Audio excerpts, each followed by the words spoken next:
Olusasazo ngqolwendaba kumagumbi ethu osasazo kwikomkhulu le-SABC e-Auckland Park eRhawutini nazo ziphambili. I accept commissioners, however, I do indicate that there was an element of interference. Uthawuziswe ngemibuzo ngengxela wayenzayo ngokubhaqwa kweziyobisi zezigidigidi zerandi kwinkampani yeloli e-Aeroton eRhawutini ngo-2021 usekela mlawuli we-IP uTakalani Maphosho kwikomishoni kaMadlanga. Usekela mphathiswa wezekhaya umnumzana Njabulo Nzuza uthi amasebe lezekhaya lemisebenzi kunye namapolisa seleqhuba uqoqo olujoliswe kumashishini aqeshe abemba ngaphandle abangenazimpepha. Kwezemidlalo izangqa zaseSoweto Kaizer Chiefs zibe nesizini ephucukileyo ngo-2025-2026 kodwa umanenjala wentengiso kwiqela uJessica Mutawengu uthemba ukuba baza kuphucuka nangakumbi kwisizini ezayo. Molweni Makhaya nanguvimba wangokuhlwanje. Uthawuziswe ngemibuzo ngengxelo wayenzayo ngesiganeko sokubhaqwa kweziyobisi ezixabisa ngaphezulu kwama-300 ezigidi zerandi kwinkampani yeloli Scania e-Aeroton eRhawutini ngoJulayi ka-2021 usekela mlawuli wokhala ukuziphatha kwamapolisa i-IP uTakalani Zelda Maphosho kwikomishoni kaMadlanga. Ingxelo kaMaphosho yayibeka ichaphaza ngokuba ngumqobo emthethweni kukanjengele Feroz Khan namagosa aphezulu eHawks. Ikomishoni ithi kwakungekho siseko sokwenza ingxelo enjalo. Bekushushu ngabaswanga kusekela mlawuli we-IP uTakalani Zelda Maphosho owabhala ingxelo ngokuziphatha kukanjengele Feroz Khan namanye amapolisa aphezulu ebutho leHawks kwindawo yesiganeko e-Aeroton apho wabeka ichaphaza engazivanga izizathu zobukho bawo loo mapolisa kwindawo yeqhwayela. Do you accept that at least from these statements by Phakula and Sergeant Phakula and Sergeant Sape, there are no elements of defeating the end of justice? If you accept, are you willing to accept that at least on these statements alone? I accept commissioners, however, I do indicate that there was an element of interference. Ngaphezulu uMaphosho wagqibe ekubeni uNjengele Khan wasilela ukuchaza isizathu sobukho bakhe kwindawo yesiganeko kodwa ingxelo yakhe uNjengele Khan yabucacisa ubukho bakhe kunye nokuba kwakutheni zagqibe ekubeni amapolisa ayefike kuqala kwindawo yesiganeko ayenenjongo ezingekho mthethweni apho. And it leads to the conclusion that he then forms that this was criminal conduct. So all of that is there, but all of that is missing from your report because in your report you say he could not explain his role at the scene. And Commissioner Baloyi says, why do you say that when in his affidavit to you, he has explained his role at the scene? Ukanti ikomishoni kwave ubungqina bengqine belingavezwanga ngokupheleleyo ubuso elivakalise inhlalabo yalwa ngezenzo zikaNjengele Khan noNjengele Ibrahim Kadwa esithi izinqwayinqwayi zazisebenzisa gwenxa amagunya azo. I was concerned that these actions appear to be an effort to protect both the driver of the truck found with drugs and to obscure the origin of the vehicle and its contents. Ikomishoni isaqhuba. Usekela mphathiswa wezekhaya umnumzana Njabulo Nzuza uthi uhlolo olubandakanya isebe lezekhaya elemisebenzi kunye namapolisa seliqalile oluqoqo lujoliswe kumashishini aqeshe abemba ngaphandle abangenazimpepha. Unzuza uthi abantu ababanjwe kweliphulo baza kugcinwa kwizitishi zamapolisa ngokungqamelene nemigaqo yezomthetho yokuba kunyanzelekile bavele phambi kwenkundla kamantyi ukuze ke emva koko bafuduselwe emazweni abo.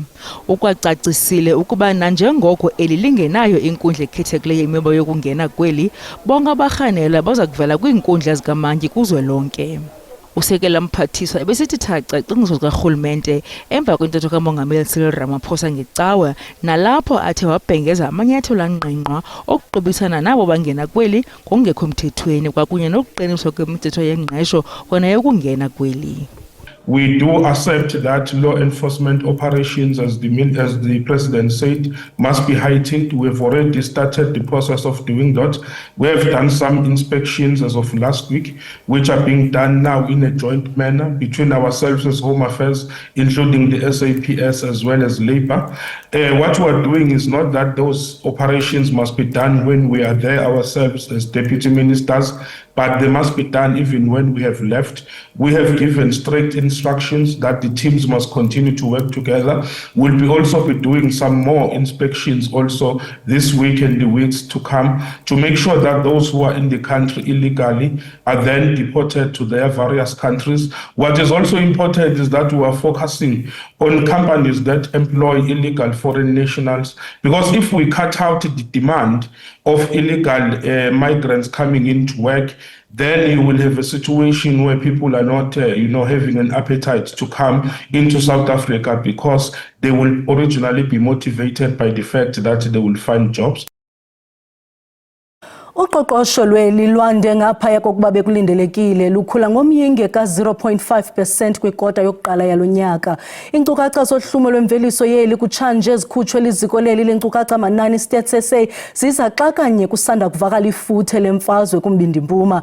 Esi sibhengezo sisihlandlo sesithandathu seekota ezilandelelanayo zibonakalisa ufunquko.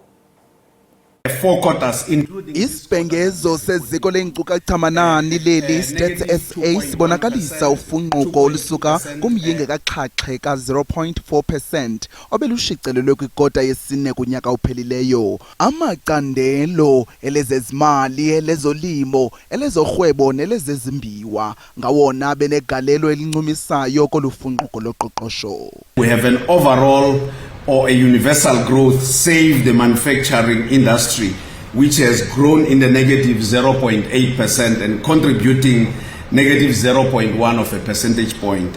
Kananjalo iinkcukacha zidandalazisa ukuba iinkonzo zamakhaya zongeze ngomyinge ka-0.1% ekwandeni koqoqosho. Iingcali zezoqoqosho zithi lo gama loxhaxhe bengalindelekanga kodwa kumele ubonwe ngeliso lesiqalo esiphantsi. However, what's important to note is that, we're sort of coming off a low base within the South African space, so we want to continue to see this trajectory of positive numbers before we can say sustainably that we are moving in the right direction. Kambe ke xa kujongwa phambili iingcali zoqoqosho zilindele ukwehla kuhlumo lwemveliso yeli kuqhutywa ukuqatsela kwentsindabadala yemfazwe kumbindi-mpuma nethe yaxhoma amaxabiso amafutha.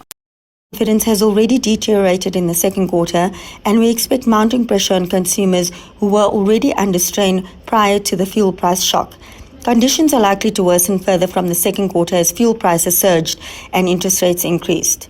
Ukanti ke uhlumo lwemveliso yeli ngokweminyaka lunyuke ngomyinge ka-1.9% kwikota yokuqala lufunquka kumyinge ka-0.8% wekota yesine yonyaka ophelileyo. uMzantsi Afrika ne-Italy zithabathe inyathelo elisingise kunyuseni intsebenziswano kwezolimo la mazwe mabini atyikitya isivumelwano esijolise ekukhuliseni utyalo-mali, ukuveliswa kwezinto ezintsha kunye norhwebo. Urhulumente kunye neenkokheli zamashishini zidibene eKapa kwingqungquthela yoshishino yezolimo yeli kunye ne-Italy apho iingxoxo bezigxile ekomelezeni ukhuseleko lokutya nokwakha iinkqubo zezolimo ezikwaziyo ukumelana nemozulu. Oluqhokwano luza ngexesha apho urhulumente kwihlabathi bephantsi koxinzelelo lokuvelisa ukutya okuthe chatha ngeziseko ezinqongopheleyo bekwajongene ingxaki yokuguquguquka kwemozulu nezidingo ezingxamisekileyo. We want to produce more food using less resources. We want to strengthen rural economies and create jobs. We want to build resilient food systems capable of withstanding climate shocks, disease outbreaks and market disruptions. Kwicala le-Italy esi sivumelwano siza nethuba lokwandisa intsebenziswano kubuchule bezolimo nokuqhagamshelanisa amashishini ase-Italy namathuba aseMzantsi Afrika. Italy's goal is to promote a model of international cooperation based on sustainable development, innovation, and the creation of shared value. We want to strengthen partnerships, mobilize scientific expertise, and invest in climate-resilient agri-food innovation. The Italian companies here today are ready to take on the challenges and opportunity offered by this rapidly evolving area, and the government will continue to support them. Elqonga kulindeleke lihlahla indlela yentsebenziswano ezakwendela kushishino lwezolimo phakathi kwalamazwe mabini. Kwindaba ze-SABC ndingumkhokeli bandla ndisekapa. Kwalapha ezindabeni ityendyana eliselula laseNgxamkwane eMpuma Koloni livelise izpecs ze-A1 zokunceda abangaboniyo ukuba bazenzele ngaphandle koncedo. Lifezekisa isithembiso esalenza kumakhulu walo ongaboniyo. Kodwa masiqale evenkileni.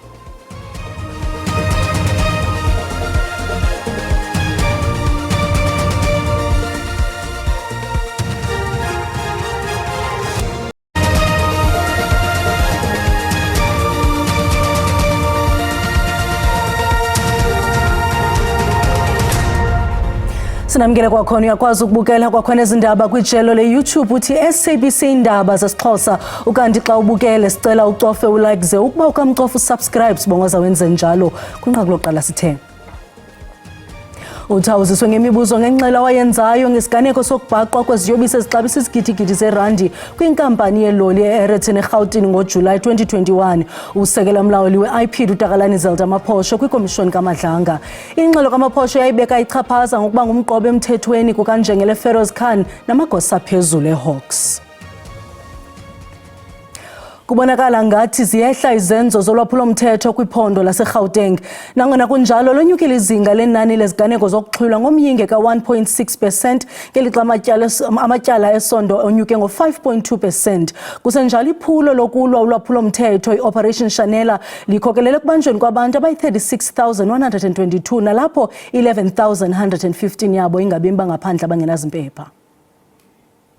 Iphondo laseGauteng nelelelona linenani elikhulu labantu abahlala kulo lithi lenza unako ukulwa nolophulomthetho.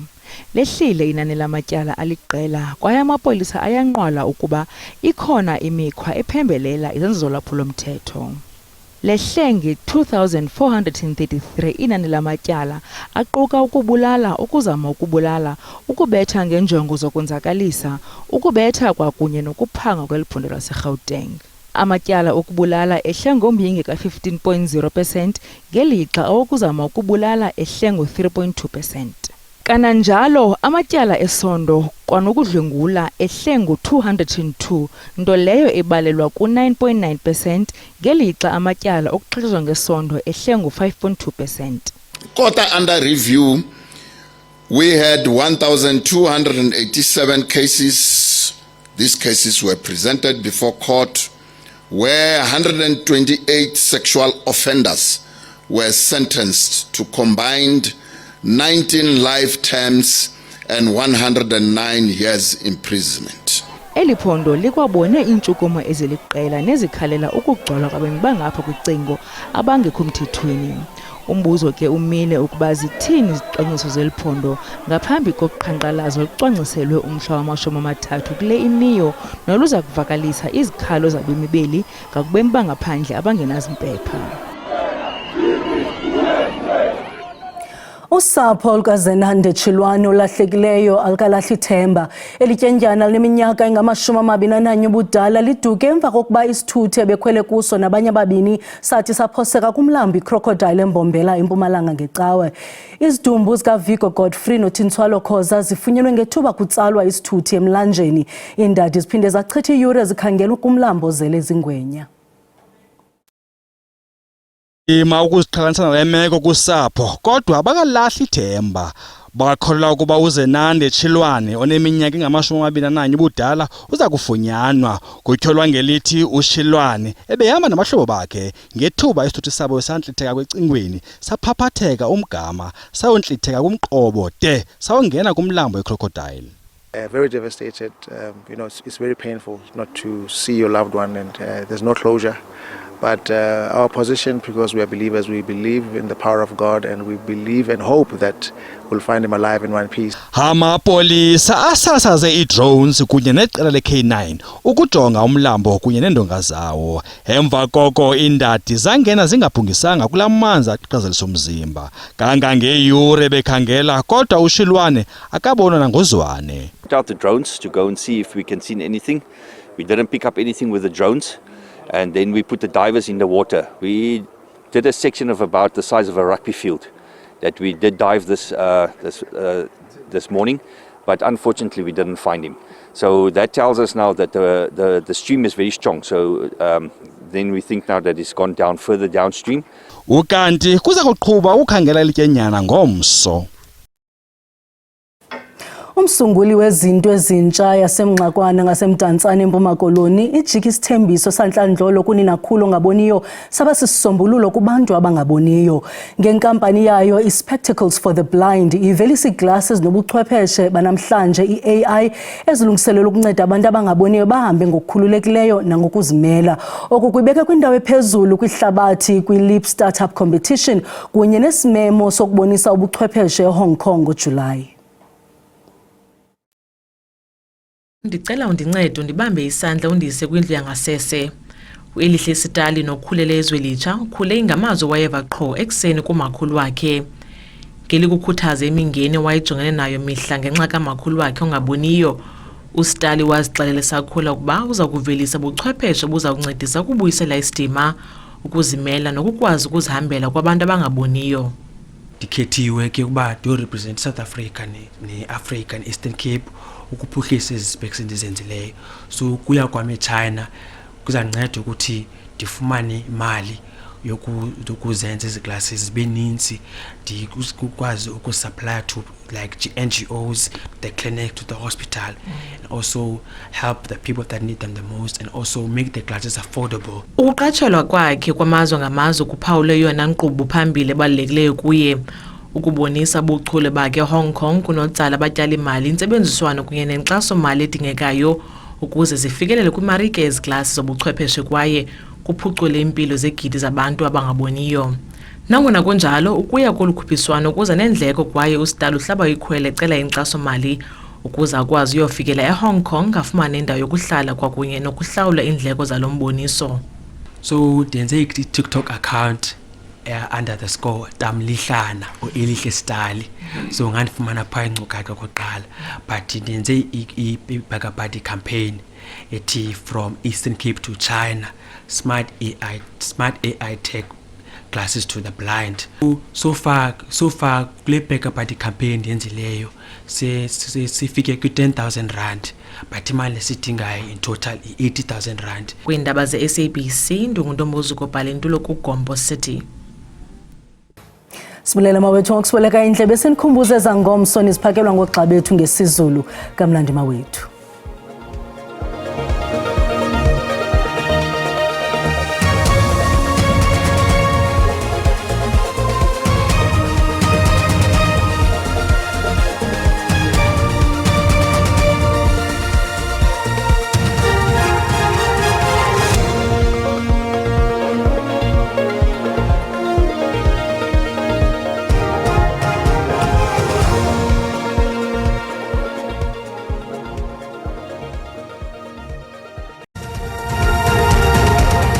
Mawethu naliqikelelo lemozulu yangokuhlanje ngokunjalo nangomso sabona into yoba hlaba umhlaba kwiindawo ezininzi zelizwe kodwa ke kwimimandla esempuma litherholele ngamafu ekhona ke nalamathutyana angephi emvula phaa kwindawo ezaphaya KwaZulu-Natal eThekwini phaya kuyakuthika phaya ko-Richards Bay. Kanti ke xa sijonga ngomsombukeli siyabona into yoba ligqatsa ubhobhoyi kwiindawo ezininzi zelizwe kodwa ke kwimimandla esempuma siyabona into yoba khona lamathutyana angephi emvula uqala phaya eThekwini konyukela phaya eMbombela kuyakuthika phaya eBhulukwane. Kanti ke sikhona nesibhaxu zenkungu qhubeko nonophelo umbukeli phaya eThekwini ngokunjalo naphaya eMpumalanga kuyaqhina eBhulukwane. Kanti ke xa sijonga amaqondo wethu okutshisa aphantsi naphezulu sabona into yoba ngomsombukeli kuthande uba banda ingakumbi phaya eRhawutini lapho amaqondo betha ku-17 ngelixa phaya ePitoli ngo-19 degrees. Ngoku masambe sijonge into yoba eLimpopo ziminjani nezinto ndingatsho ndithi kuphole kakuhle kwindawo ezininzi amaqondo betha phaya ko-23 koMgubane ngelixa kufudumele liphalale ithande ngo-26 degrees. Hamba nami ke mbukelo omhle singene ngokwempumalanga nalapha amaqondo ethande kuba phansi ngo-16 phaya eMelo kodwa kathathise ngo-21 phaya eMkhondo. Ukuba ke wena mbukeli ukwelaphondo laKwaZulu Natal lindela imozulu ephole nje kakuhle olundi ngo-22 naphaya eThekwini ngelixa esehla amaqondo ngo-19 phaya eKokstad. Ngoku sijonga phaya kwiphondo laseMpuma Koloni nalapho ke nakhona kuthande ukubanda pha konxuba ngo-18 degrees kodwa kaphinda thathisa amaqondo ngo-23 phaya eQonce. Uba ke wena mbukeli ukwelaphondo lapha eNtshona Koloni ungalindela imozulu ethande ukubanda ngo-18 phaya eKapa Lodumo kodwa ke kufudumale ngo-26 phaya koGlen William. Masihlabele mgama sijonge ngoku kwelaphondo lase-Northern Cape nalapho lilihle izulu phole kamnandi ngo-23 phaya Uppington ngelixa phaya koCalvinia silindele u-22 degrees Celsius. Ngoku masibhekise impiko eFreystata nalapho ke kuthande ukuphola ngo-20 phaya eWelkom ngokunjalo naseKroonstad. Bake wena uphaya eNorthwest lindela imozulu epholileko oThosdal amaqondo abetha ku-20 ngelixa eMahikeng silindele u-21. Kamnandi mawethu.